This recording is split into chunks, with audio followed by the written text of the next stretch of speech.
Olá, estamos começando o nosso 8º episódio do programa DNA, na segunda temporada do nosso programa.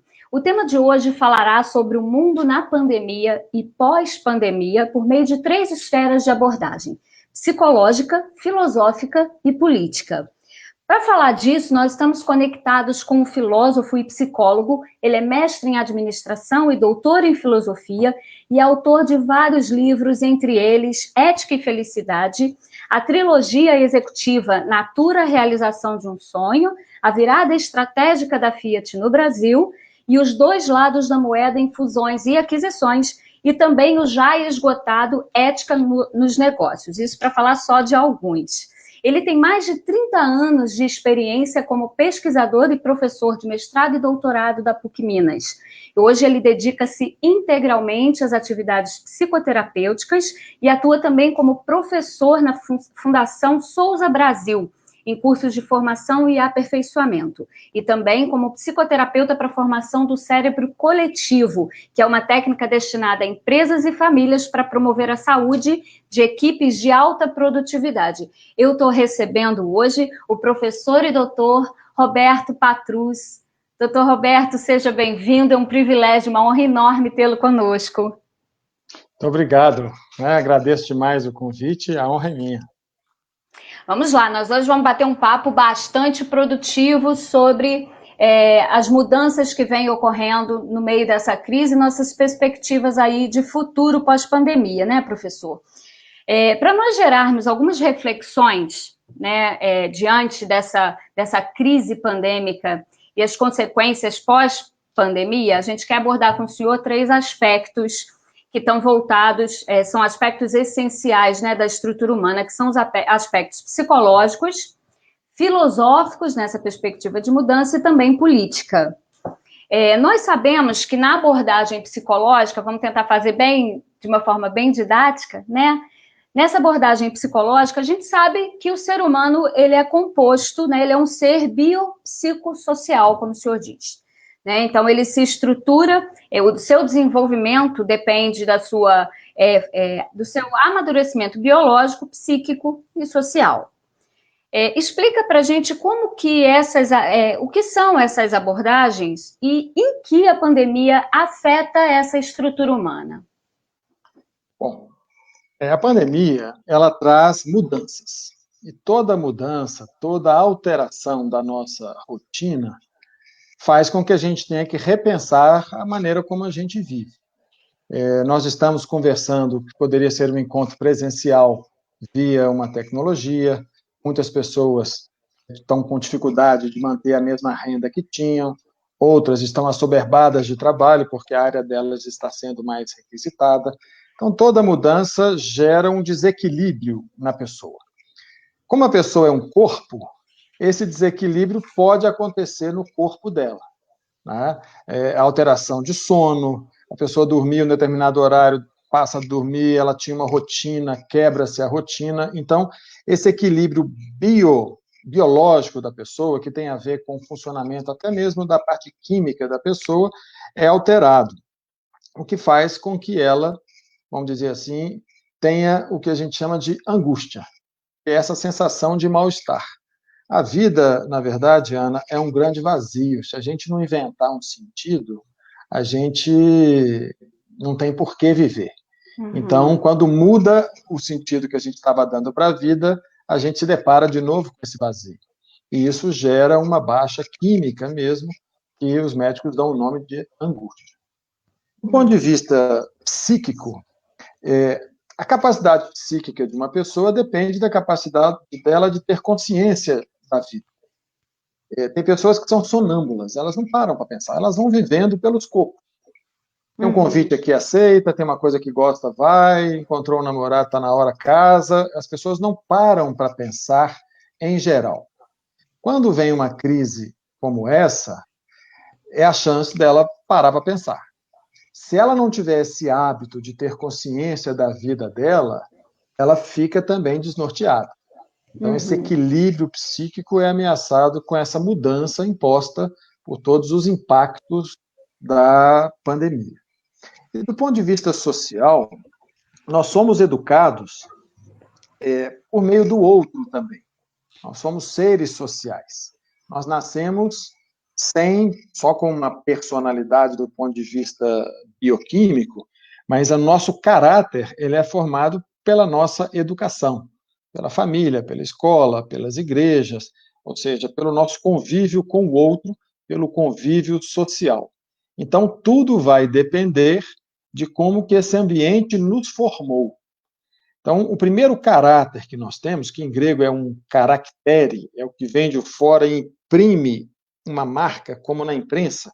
Os caracteres eram letras que a imprensa preparava assim numa máquina e depois prensava no papel e saía a tinta no papel para gerar os livros e os primeiros jornais. Então, esse caractere que vem de fora para dentro, que é do social para o interno, num primeiro momento ele é emprestado. A gente é o que fizeram da gente. Na adolescência, a gente começa a questionar essa forma como a gente foi criado, para que, numa evolução normal no mundo adulto, a gente torne esse caráter um caráter próprio. A gente fica com o que os pais nos deram, que a gente acha legal, com o que a sociedade deu, e abandona, rejeita aquilo que não faz sentido para a nossa filosofia de vida. Então, vem uma pandemia como essa, quem não está acostumado a pensar a sua vida, quem não tem um caráter próprio, fica completamente ameaçado. Se ele vem do ambiente, o ambiente muda, desequilíbrio. Então, a importância de entender o ser humano nessas três perspectivas, porque quanto mais equilibrada a pessoa for, mais ela é capaz de se reinventar diante de uma crise dessas proporções. Uhum. E diante, assim, falando só dessa perspectiva psicológica, né, ainda, o que a pandemia, ela traz de mudanças, né, ou de necessidades acerca dessa estrutura, né, ou de como nós somos capazes de perceber e superar isso tudo, professor? Primeiro, ela é um convite fabuloso para você parar e pensar no que você está fazendo da sua própria vida. Porque se você vivia num automatismo, como dizem, no piloto automático, na hora que o clima, na hora que o ambiente quebra esse piloto automático, você tem que pensar, é isso que eu quero para a minha vida? Por exemplo, eu tenho pessoas que me relatam que elas estavam absolutamente surpresas do ritmo que elas vinham vivendo. Um ritmo, se você pensar, 14 horas de trabalho por dia, pouco tempo para almoçar, pouco tempo para lidar com o animal doméstico que tem em casa, para conviver com os filhos. Eu tenho relato de pessoas que estão em empresa dizendo da alegria de ver o primeiro dente de um filho cair, coisa que ele não teria essa experiência. Né? Ou de, por exemplo, almoçar e, antes de retomar o trabalho no home office, eu vou tirar um cochilo de 15 minutos. E é uma coisa que depois eles vão pensar, por que eu não fiz isso? Nem que seja no meu ambiente de trabalho. Por que eu não me dei essa vida que pode ser melhor? Então, a pandemia é um convite para que a pessoa realmente tome consciência da sua vida para trabalhar para que a vida seja o que você quer que ela seja, e não que a gente seja refém do caudal dos acontecimentos da vida. Uhum. Agora, numa outra ponta também existem pessoas que, embora percebendo isso, estão tendo muita dificuldade de lidar. E como é que o senhor acha que fica isso depois? Vão continuar com dificuldade de lidar. Né? Vamos dizer assim, eu diria assim, nós temos uma capacidade de nos perceber. O que é o desenvolvimento psicológico de uma pessoa? A palavra desenvolver significa envolver. Então, uma pessoa desenvolvida é uma pessoa que não se envolve. Né? Se eu me envolvo, eu estou vivendo uma vida que é sua, e não estou vivendo a minha vida com você. Então, há uma diferença. Né? A pessoa desenvolvida, ela participa da vida comunitária, mas ela não se mistura. Então, quem já vivia o junto e misturado, quando o ambiente se altera, eu vou me alterar, porque eu estou misturado. Então, essa pessoa vai sofrer e está sofrendo muito. Se ela se der conta de que ela precisa se reorganizar, ela tem uma oportunidade de autoconhecimento, uma oportunidade de passar a ter rédeas da própria vida. Agora, se ela culpa o mundo e espera que o mundo mude para que ela se reequilibre, ela vai continuar à mercê do mundo. Então, depender dessa capacidade dela ter essa consciência de si. Agora, não existe um caminho simples para isso, né, professor? Existe. O caminho é pensar. Olha só, eu tenho consciência de que eu sou eu. Olha como é que a filosofia parece difícil. E assim, A gente já pode esbarrar na filosofia para falar um pouco dela, né? Eu sou eu, não sou? Uhum. Eu tenho consciência de que eu sou eu. Então, o que me delimita como ser é o meu corpo.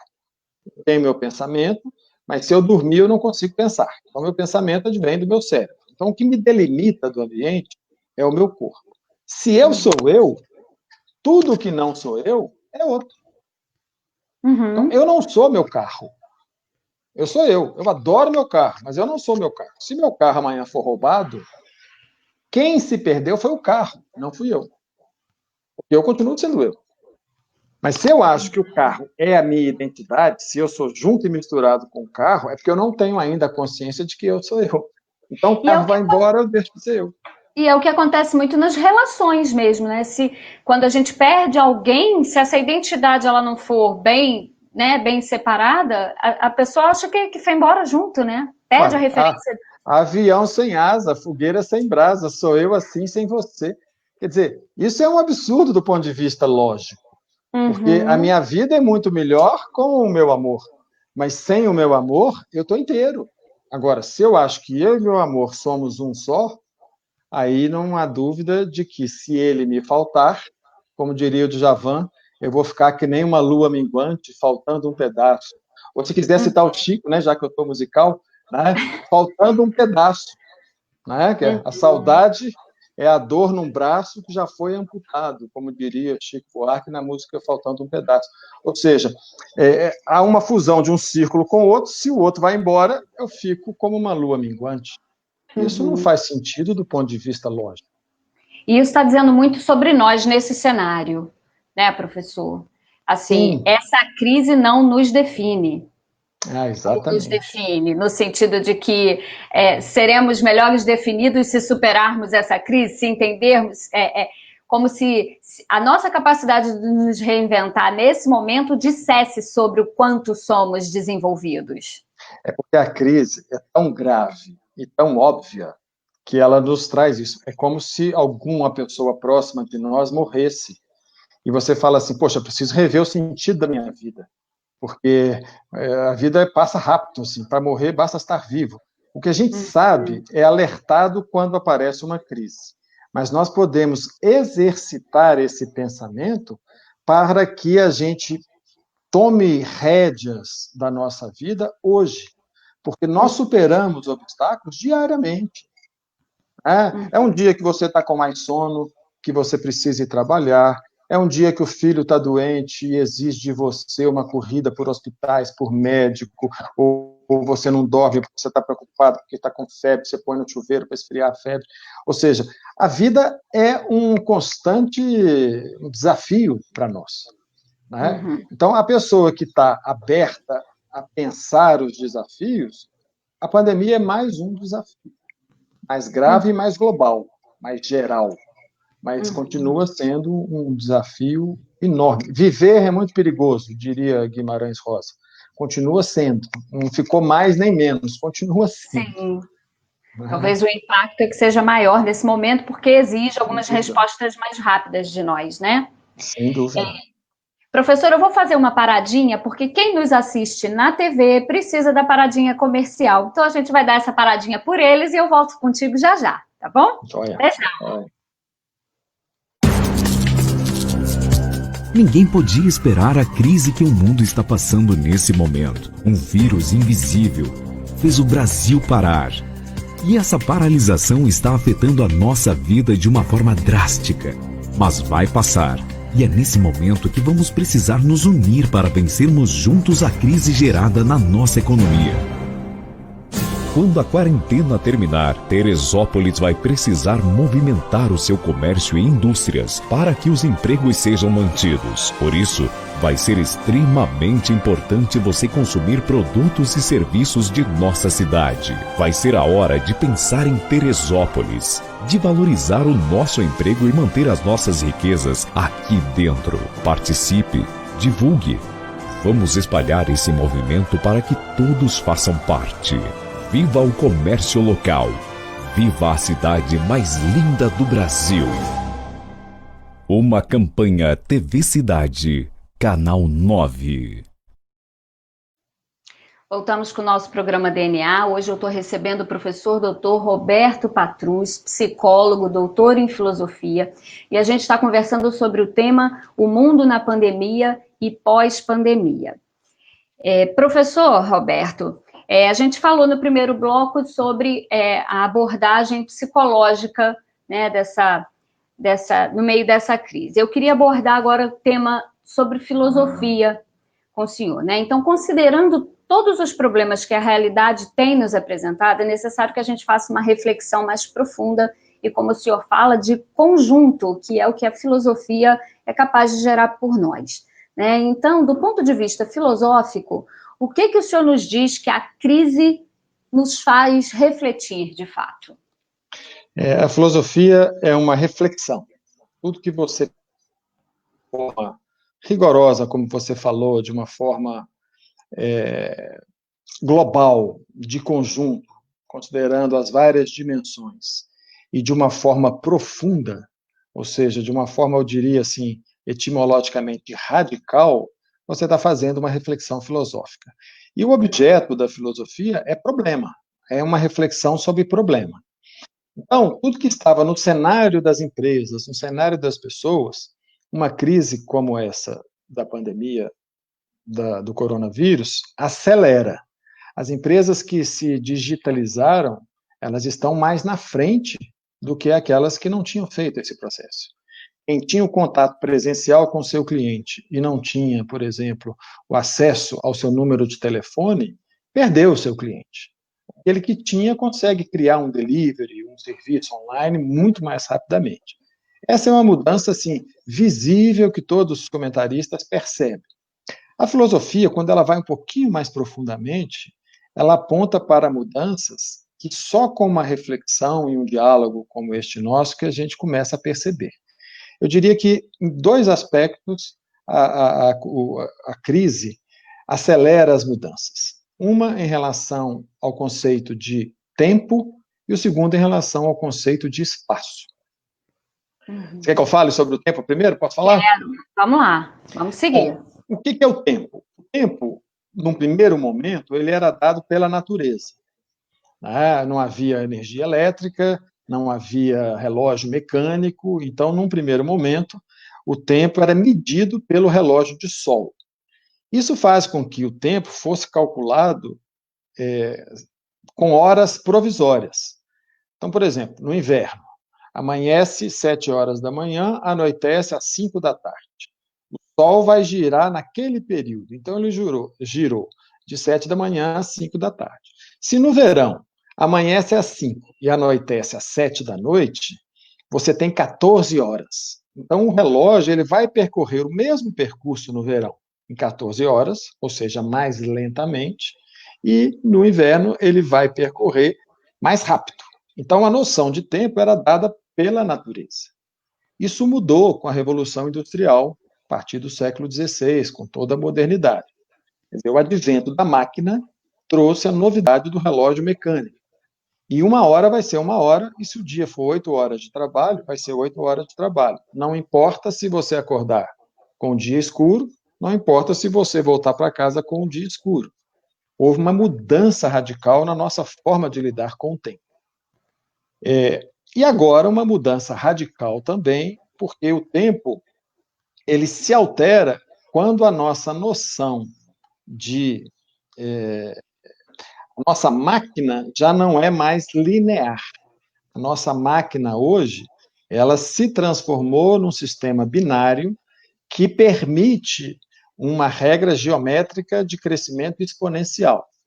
O que gerou a mudança do analógico, relógio mecânico, para o digital, é a capacidade inventiva da humanidade de criar um sistema em que a gente transmite códigos e são traduzidos num outro lugar do mundo, quer dizer, por uma rede elétrica, por uma rede de telefonia, eu mando uma mensagem, então eu não preciso transmitir para você um papel pelo correio. Eu codifico esse papel, envio para você e você recebe lá em poucos segundos. Isso muda completamente a noção de velocidade que nós temos. Né? Antes, se você recebesse, se eu enviasse uma carta para você, você ia esperar todo dia, correndo lá para ver se chegou. O tempo tinha uma duração diferente. Hoje eu te mando um e-mail e ainda falo no seu WhatsApp, que falou assim, mandei o e-mail, confere para mim. Então, o tempo ficou mais curto. Significa que isso já estava acontecendo, mas no mundo moderno, o conceito de agilidade passou a ser valor. Né? Ou seja, quanto mais rápida a vacina for desenvolvida contra o Covid-19, mais vidas a gente se salva. Esperar um mês para fazer um teste, conta. Esperar um mês para construir um hospital, para ter mais leitos, conta muito. Então, ser ágil é um valor na atualidade. Não podemos, vamos dizer assim, o senso de urgência hoje fica mais explícito, já era, e a pandemia traz essa noção, quer dizer, a nossa vida já era acelerada. Hoje, ela exige que nós sejamos mais ágeis. Virou valor. E a gente dando um salto um pouquinho lá na perspectiva psicológica, existem impactos concretos sobre isso? Ou nós estamos preparados para isso? Já não estávamos e continuamos sem estar. Não estamos. Porque a pressa é diferente de ser veloz. Ser veloz é você andar rápido, e ser ágil significa que você pode ir rápido e desviar de, eventualmente, alguns obstáculos. A pressa é você deixar para agora aquilo que você devia ter feito ontem, e por isso você tem que fazer correndo. Não é isso. Ser ágil significa não perder tempo. A doença moderna que nós vemos nos executivos, que no meu consultório também chega muito, é uma doença genérica que tem o nome de estresse. O que é estresse? Estresse é a doença do tempo.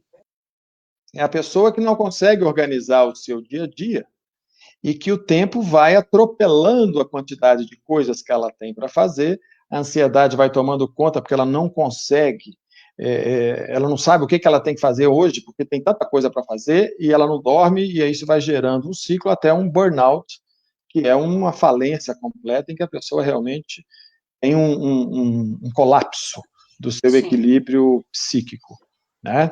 Então, de novo, voltando para a dimensão psicológica, a pessoa não pode também deixar de ter rédea da sua vida para não deixar que as demandas de urgência a atropelem. Eu tenho visto em algumas empresas que eu tenho acompanhado, comitês de gestão de crise 24/7. Ou seja, 24 horas, 7 dias por semana. As pessoas não estão sequer descansando, né, com o celular ligado para uma emergência, tendo que tomar providências. Isso, numa crise, pode ser necessário, mas tem limite, porque o nosso corpo não aguenta.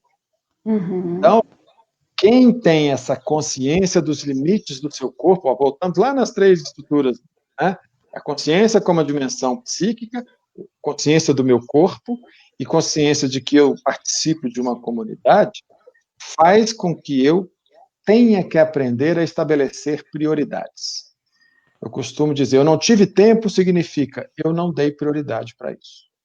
E a vida vai exigir essa eleição de prioridades. Teremos que escolher o que é mais importante e conjugar o importante com o que é urgente.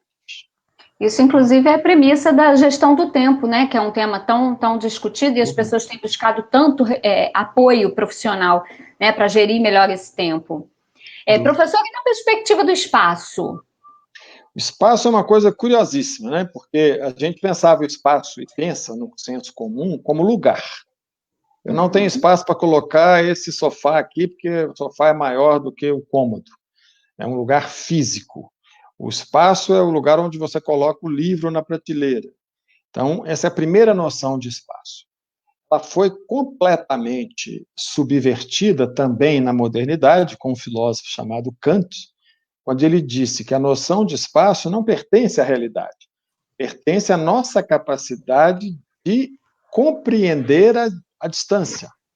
Você já voltou, Ana, num lugar que você passou a sua infância, que você era pequenininha e teve a impressão de que o lugar encolheu? Sim, semana passada. Eu comentei isso com meu marido. Nossa, mas a distância do portão para essa casa parecia tão maior. Eu comentei isso com ele sexta-feira passada.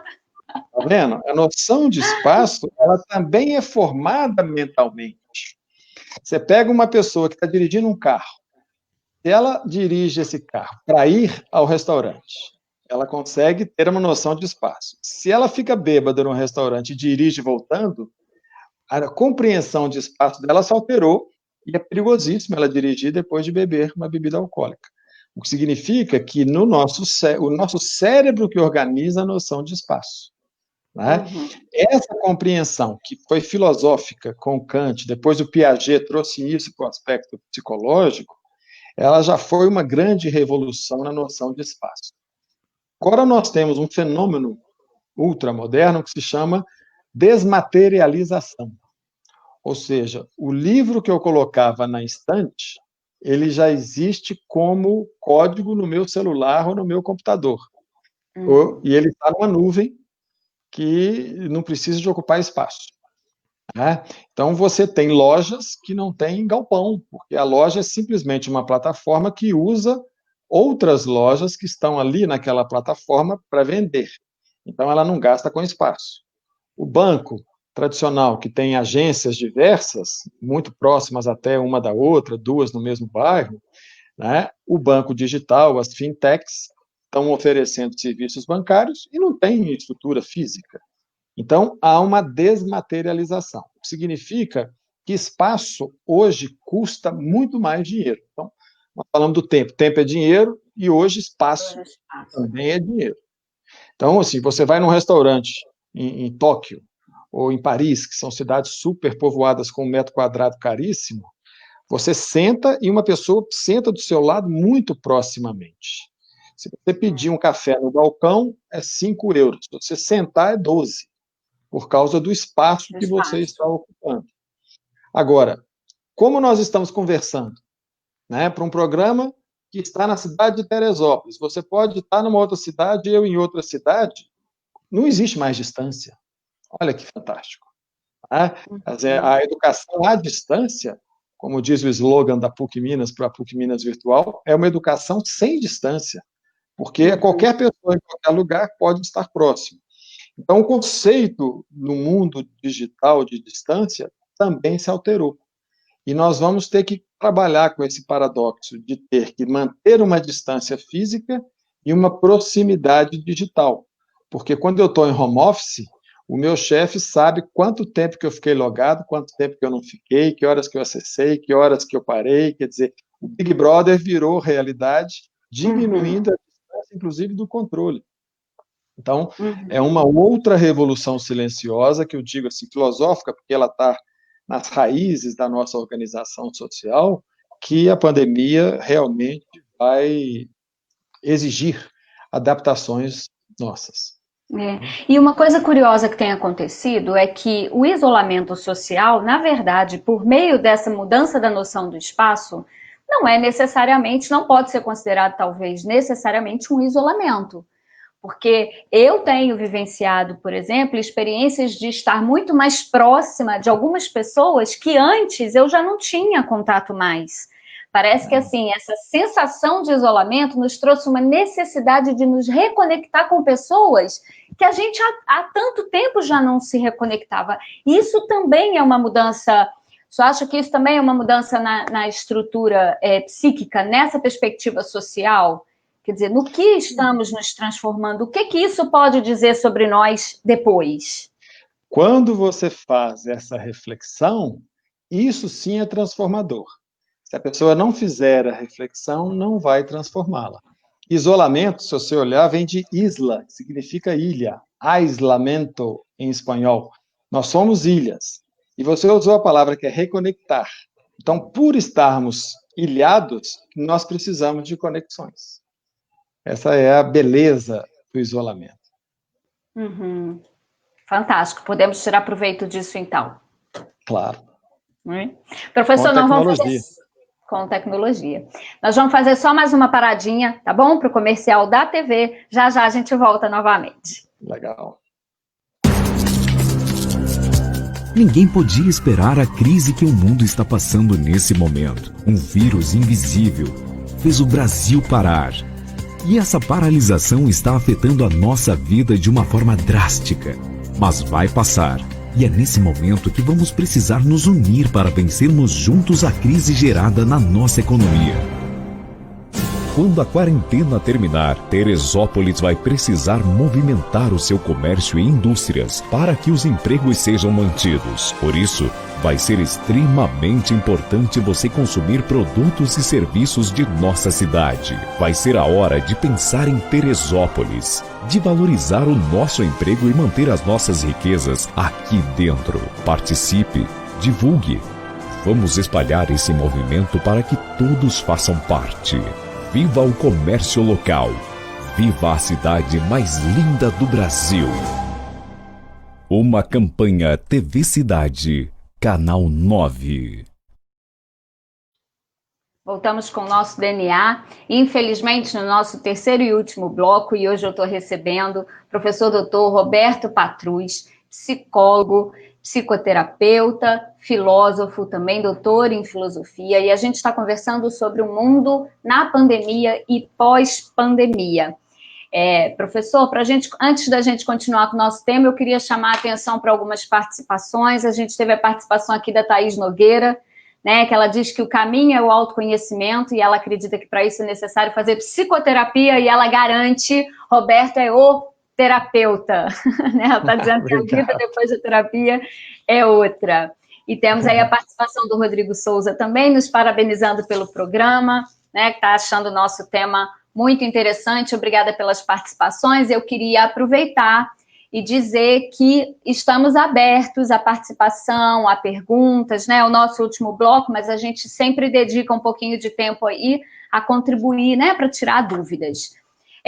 Professor, como não podia deixar de ser, no nosso último bloco a gente precisa falar da perspectiva política da pandemia. Só que para falar disso, eu queria ampliar o conceito sobre política para que a gente volte à raiz da sua definição, para as pessoas entenderem o que é política fora dessa visão limitada que a gente tem, né, de politicagem. As pessoas começam a adjetivar política, né? Vamos falar de política com P maiúsculo, como se existisse uma política com P minúsculo, né? Que é a politicagem, né? Que é... A palavra política vem de polis, que em grego significa cidade. Ser cidadão é, por definição, ser político, que é eu saber que eu faço parte de uma cidade. E ao fazer parte de uma cidade, eu participo. Olha como é que a palavra parte e participar é interessante, né? Eu participo dessa coletividade, da qual eu dependo, porque eu não vivo só. Essa contradição, né? Quanto mais só eu me percebo, quanto mais ilha eu me percebo, mais conexões eu preciso fazer para viver. Então, quanto mais consciência eu tenho de que eu sou eu, mais eu consigo enxergar que o outro é outro. Então, esta noção política vai nos fazer perceber, cada um se perceber como parte de uma sociedade e que precisa de ter um interesse comum para viver bem, para conviver. As palavrinhas me interessam muito, sabe, Ana? Assim, eu fico muito curioso, porque assim, as palavras elas dizem, querem dizer e o que dizem em si. Mas quando eu partidarizo a política, eu olho para a política à luz de um partido. E partido é porque não está inteiro. Se eu tenho uma ideologia de Estado mínimo, eu tendo a ver o mundo à luz do Estado mínimo. Então, quando você pega o ministro Paulo Guedes, que veio para diminuir o Estado, e a pandemia exige dele que ele organize uma assistência social, que é o contrário, se ele não estiver vendo o todo, ele não vai ficar bem, porque ele vai se sentir em conflito. Então, não dá para a gente ver o mundo sobre um olhar fixo, como não dá também, só para falar do outro lado, que eu acho que o Estado deva tomar conta de tudo, e não perceba que o Estado não tem recursos para tomar conta de tudo. Não dá conta. Não dá conta. Então, assim, eu preciso ver de forma global. E hoje a política está tão polarizada, tão separada em polos, que ao ver o conjunto, você não consegue adepto nem de quem é de um lado, nem de quem é do outro. Né? Conheço pessoas que falam, ó, eu tenho amigos que me consideram de esquerda e eu tenho amigos que me consideram de direita, porque eu penso com a minha cabeça e acho que algumas coisas a esquerda tem razão, outras a direita tem razão. Então, você fica sem lugar para pensar a coisa de uma forma global. E o que a pandemia trouxe, voltando ao eixo psicológico, é que se a percepção da pessoa é parcial, ela vai reagir ao fenômeno da pandemia de uma forma parcial. E se for parcial, será distorcida. Se for de uma forma global, de uma forma integrada, ela vai conseguir ver que tudo tem dois lados e que você não precisa optar pela economia ou pela vida. São as duas coisas, essa é uma falsa contradição, por exemplo. Então, eu diria assim, uma pessoa madura psicologicamente integra os contrários. Ela consegue perceber que nenhuma noite dura para sempre e que nenhum dia dura para sempre. E a alta de uma bolsa de valores é um recado de que ela pode cair, e que a baixa significa que aquilo é uma oportunidade de compra, porque nem tudo vai... Tudo que está precisando, por exemplo, o álcool gel, tinha pouco, o preço subiu. Mas tinha tão pouco que várias fábricas que pararam começaram a produzir álcool gel. Então, o fato de ter pouco faz com que o mercado vá para aquela área, aumentando a oferta e equilibrando o preço. Então, esse ciclo, a gente precisa entender que a vida é redonda. Ela não é plana. Sinto muito para aqueles que pensam que a Terra é plana. Não é. Quer dizer, se é redondo, quanto mais eu for para o oeste, mais eu chego no leste. Essa compreensão da unidade dos contrários, eu sinto muito falta na política. Por isso é que é preciso dialogar para que as pessoas que veem um lado possam formar consensos, coalizões que contemplem diferentes perspectivas. Agora, a gente está falando desse tema, lá no primeiro bloco, quando o senhor falou, né, da formação do caráter, e que se inicia, né, também num processo de educação, né, e me faz pensar que essa visão política que nós temos, essa limitação da visão política, essa visão mais partidária, ela também tem a ver com essa formação lá no início, né, numa perspectiva social, e me faz refletir um pouco sobre como transformarmos esse cenário se não somos culturalmente educados para um pensamento político crítico, para essa visão dos contrários. Como será que a gente resgata isso, professor? Fazendo o que a gente está fazendo aqui hoje, né? Dialogando, porque o diálogo vai fazer com que você escute o outro lado.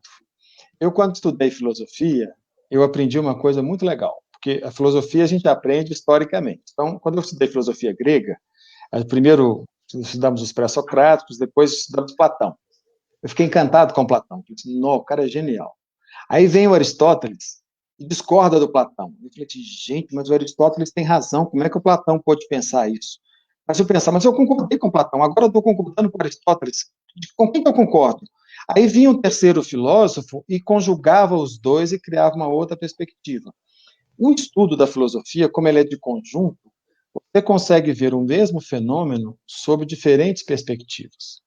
Quando eu fui estudar psicologia, as pessoas falavam, o problema está na forma como a pessoa organiza as suas ideias. Se você muda a ideia, você muda o mundo. Assim, faz todo sentido. Eu acho que você me abandonou, né? E eu sinto uma mágoa muito grande de você. Aí eu consigo entender que você não me abandonou. Na verdade, você tinha outras ocupações, eu me senti abandonado. Mudei o jeito de ver você. Mudei minha ideia, você não é o meu problema, fui eu que me senti. Então, mudar a ideia é legal. Aí você estuda uma outra corrente psicológica que fala assim, tudo o que acontece depende da realidade, não depende de você. Se você nasceu pobre é uma coisa, se você nasceu numa condição social favorável é outra. Se você estudou, teve condição de estudar, sua vida é de um jeito, se você não teve, sua vida será de outra. Então, tem razão, mas é lógico, né? Tem pessoas que são mais favorecidas, tem pessoas que são menos favorecidas. Então, concordo. Ah, mas não era a ideia, se eu mudasse a ideia, não mudava o mundo, e ele está dizendo que tem que mudar o mundo para eu me mudar. Todos os dois estão certos. Então, você tem que pensar de uma forma conjugada, porque a minha ideia não muda a realidade. Ela muda a forma como eu vejo a realidade. Mas a realidade está lá. E ela vai me dar um tapa na cara se eu estiver alienado dessa realidade. Se eu achar que eu posso ir para uma aglomeração, abraçar e beijar todas as pessoas assintomáticas, achando que isso não traz risco, provavelmente eu corro um risco maior, posso não adoecer, mas eu corro um risco maior de adoecer. E a realidade tem dado esse tapa na cara das pessoas que têm dado testemunhos, né, na televisão, dizendo que achavam que isso não ia acontecer, e isso aconteceu. Então, nós temos que pensar com a realidade e com a ideia. A gente inventa as ideias e a realidade insiste em falsificar. Percebeu que a nossa ideia não está funcionando, a gente sofre. Tem que mudar a ideia, aí que vem o verbo bonito que é reinventar-se. A gente reinventa a ideia e testa para ver se ela funciona na realidade. E esse é o processo de evolução, e isso acontece com diálogo. Então, o caminho da educação não é impor uma ideologia militar, não é impor uma ideologia de esquerda, é fazer as pessoas pensar. Por isso, a escola tem que ser plural, ela tem que apresentar o ponto de vista de quem é do lado de cá e quem é do lado de lá, para que a gente possa, cada um, se tornar filósofo, em vez de estudar filosofia. É muito importante. Agora, o senhor falou de alienação e me trouxe, nosso tempo está apertado já, mas eu vou ficar curiosa para saber. O senhor falou de alienação, e uma das coisas que eu particularmente defendo muito é que em algum momento alienar-se é importante. Eu faço isso na minha fuga de determinados acessos a informações de uma realidade, que se eu também não filtro, eu me sinto adoecendo mentalmente. Então, é errado a gente colocar certos limites para a manutenção da saúde mental, né? Até que ponto a gente pode ponderar e ter acesso a essa realidade quando ela nos agride tanto emocionalmente? É um ponto interessantíssimo, porque nos faz respeitar a pessoa alienada. Quem se aliena da realidade precisa da alienação para suportá-la. Então, você retirar a alienação de uma pessoa é levá-la para uma realidade que ela não aguenta e que, por isso, ela precisou se alienar. A pessoa neurótica, ela constrói castelos no ar. O papel do psicólogo é destruir esses castelos para ela cair na real e passar a ver a vida como a vida é. Como dizia a música lá do Titãs, o Epitáfio, né? Devia ter visto a vida como ela é, aceitado as pessoas como elas são. Porque isso é a realidade. Eu me alieno se eu achar que uma pessoa não é o que ela é. Agora, duas alienações são necessárias, e eu diria que são as alienações saudáveis. A primeira é ter fé. Porque a fé é uma coisa absolutamente irracional, mas nós precisamos da fé. Nós precisamos acreditar que a vida tem um sentido. Senão a gente enlouquece e não precisa fazer nada dessa vida, né? E uma segunda alienação que também faz com que a gente viva é a alienação a respeito da morte. A gente sempre pensa que os outros podem morrer, mas a gente nunca pensa que a gente vai morrer. E se a gente começar a pensar, a gente também não vive. Então, são duas alienações, eu diria assim, necessárias. Agora, a alienação da realidade é algo que nós devemos evitar, porque se eu vejo a realidade diferente do que ela é, a minha ação será equivocada. E aí eu me machuco e eu sofro. E a finalidade da vida não é sofrer. A finalidade da vida é ser feliz e vibrar com esse mistério maravilhoso que a gente está aqui, por exemplo, conversando. Muito bom. Vai valer a pena estourar o tempo hoje. Eu quero agradecer também a participação aqui, ó, da Silneia Moreira, né, tá parabenizando também. Vamos lá, gente. Né, se quiserem fazer perguntas, está acabando, mas dá tempo. Professor, a gente passa aqui no nosso programa um infográfico. Esse infográfico, ele resume um pouco do nosso papo. Vou passar ele em alguns minutinhos aqui para quem quiser anotar sua fala, poder anotar também, deixar registrado, tá bom? Até já!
Não parecia, mas viu quantos conteúdos nós conversamos em poucos minutos?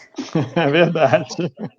Professor, infelizmente chegamos no nosso final, né, do nosso programa. Queria mais uma vez agradecer. É verdadeiramente uma honra receber.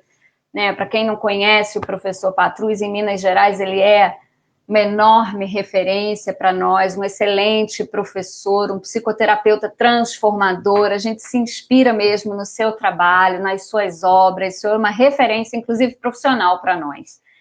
Então, muito obrigada. Eu queria deixar os minutinhos aí para a sua fala final, se o senhor quiser fazer alguma consideração. Enquanto isso, eu vou colocando os seus contatos, né, aí no nosso rodapé, para quem quiser conhecer um pouco melhor o seu trabalho, né, fazer algum tipo de contato, a gente vai disponibilizando. Tá joia. Agradeço imensamente o convite, é um prazer. A vantagem da mídia digital é porque, como ela não ocupa espaço, ela é múltipla, ela pode ser multiplicada em vários canais, ela fica disponível. Um bate-papo como esse realmente merece que a gente leve para outras pessoas. Eu só não gostei de uma coisa, Ana. Você me chamar de senhor. Isso não cabe. Senhor, se não Mas é existe, está no respeito céu. demais, é respeito Não, demais. não somos. Só cada um é bom em uma coisa. Todo mundo é igual e cada um tem o seu talento. Você como comunicadora, um como professor, né? Mas agradeço a participação, né, da Thaís, do Rodrigo Souza, da Silneia, né, as palavras de carinho. E estamos aí, né? Se for para conversar e abrir a cabeça para que cada um pense com a sua própria, é melhor do que seguir algum filósofo e se tornar discípulo dele. Com toda certeza. Muito obrigada, viu, professor? Até mais.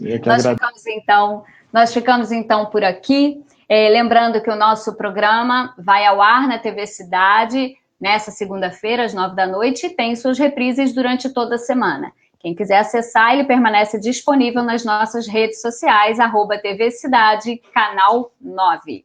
Segunda-feira tem mais programa inédito para você. Até lá!